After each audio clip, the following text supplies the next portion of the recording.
अस्सलाम वालेकुम नाज़रीन, आप देख रहे हैं जज्बात 24 और मैं हूं आपके साथ शबनम खान। नाज़रीन, जो 21 दिन का कैंप लगा हुआ था स्पोर्ट्स काउंसिल में, जिसकी ट्रेनिंग कराई जा रही थी, चैम्पियनशिप लगी हुई थी पेंचिंग स्लैट की, तो फाइनली अल्हम्दुलिल्लाह आज वो यहीं पे इख्तिताम होती है। और आज हमारे साथ जो है नुज़हत गुल जी हैं, जो कि सेक्रेटरी है स्पोर्ट्स काउंसिल की। तो फाइनली इनसे जाने की कोशिश करेंगे जो ये स्क्रीनिंग आज हो रही है ये क्या होती है, मुख्तसर अल्फाज में इनसे ही जाने की कोशिश करेंगे।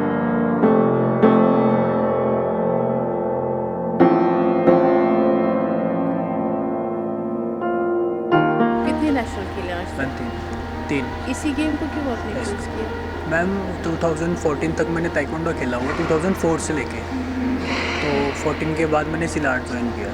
तो ताइक्वांडो में क्या है हाईएस्ट परफॉर्मेंस? ताइक्वांडो में इंटरनेशनल गोल्ड मेडलिस्ट हूँ मैम। बहुत अच्छी बात है। नेशनल तो गोल्ड फिर वो मेडलिस्ट। क्यों छोड़ा फिर? मैम कोर्ट केस चल रहा है ना उसका भी, इसलिए। अच्छा, वो जो फेडरेशंस का आपस जी, में मसला जी। है, फिर आपने बहुत अच्छा डिसीजन ले लिया, करो फिर साइन। बाद से मैं हेल्प की और गौरव सर हमारे ने हेल्प की, तो इसी गेम में गुड डिसीजन ले लिया, लिहाजा साइन और टाइम पे ले लिया। टाइम पे अच्छा, रोको। सही टाइम में। चलो करो। Thank you ma'am.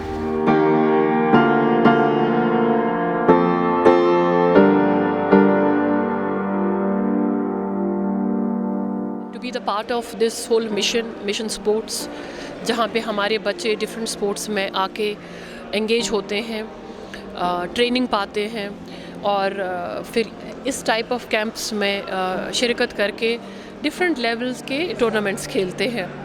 Ultimately they bring laurels to the country and the UT and to the sports council and community as a whole. जहाँ तक इन कैंप्स की बात है, हम ये कैंप लगाते हैं कोई भी चैम्पियनशिप बाहर भेजने से पहले हम 1:3 में रेशो या 1:4 जैसी हमें स्ट्रेंथ चाहिए होती है बच्चों को सिलेक्ट करते हैं। हमें अगर बाहर किसी चैम्पियनशिप में भेजना है, पहले हम उन बच्चों का डिफरेंट डिस्ट्रिक्ट से कैंप लगाते हैं, उनके हुनर को और ज़्यादा, उनकी सलाहियतों को और ज़्यादा बारीकी से देखने के लिए कोचेस को लाते हैं और उनकी सलाहियतों को उभारते हैं। At the end of the camp जितने बच्चे हमें बाहर ले जाने होते तो बेस्ट लोगों को सिलेक्ट किया जाता है इन अ वेरी ट्रांसपेरेंट मैनर। पहले क्या होता था, ये एसोसिएशंस की अपनी मर्जी होती थी कि वो टीम कहाँ से बेचे। अब ये मैंडेटरी हो गया है कि थ्रू स्क्रीनिंग प्रोसेस ही यूटी की टीम बाहर जाएगी।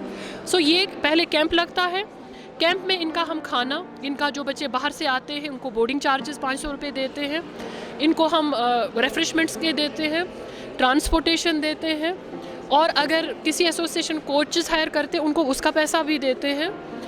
एंड एक बड़े ट्रांसपेरेंट, और जो बच्चों का पैसा है पहले हम इनको ऑन हैंड रिफ्रेशमेंट देते हैं, अब डायरेक्ट DBT मोड में, डायरेक्ट बेनिफिशियरी ट्रांसफ़र मोड में डायरेक्टली उनके अकाउंट में जाता है। तो आपको ना आजकल अभी रिसेंटली हमारा राजबाग गिंदुन में सॉफ्ट टेंस का था, वहाँ पे भी कैंप लगाया गया, स्क्रीनिंग हुई और उसके बाद बच्चे बाहर गए।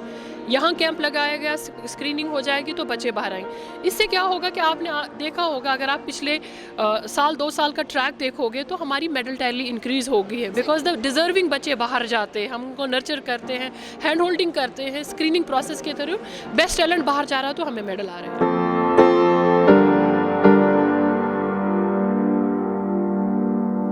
आपके माध्यम से मैं एक ही मैसेज देना चाहूँगी, सोसाइटी, आप, मैं, गवर्नमेंट, ओवरऑल जब तक मिलके एक मिशन मोड में स्पोर्ट्स को नहीं चलाएंगे तो हमारे बच्चे इसकी तरफ रागिब नहीं होंगे। पहले में हम यूजुअली स्पोर्ट्स पे ध्यान नहीं देते थे। आपने शबनम हमारी नई पॉलिसी देखी होगी यूटी गवर्नमेंट की। Now there are lot of incentives being given to the sports persons vis-a-vis awards, vis-a-vis hand holding, vis-a-vis entrepreneurship and jobs। ये पहली बार हिस्ट्री में हुआ है J&K में कि खेल कूद करके 12th लेवल पे अगर वो इंटरनेशनल मेडल लाता है उसको गेस्टेड जॉब मिलता है। तो बच्चे जिसकी रुचि है, जिसकी इंटरेस्ट है स्पोर्ट्स में, मैं पेरेंट्स से अपील करती हूँ उनको नर्चर करें, खासकर गर्ल चाइल्ड को, क्योंकि हम लड़कों को तो खेलों में बड़ा प्रोत्साहन करते हैं, लड़कियों को बहुत सारे मौके कम फर।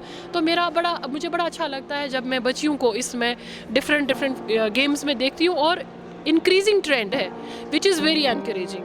तो उनको आगे लाने के लिए पेरेंटल रोल अपनाएं, सोसाइटी अपनाएं, एज ए जनरलिस्ट आप भी अपनाएं।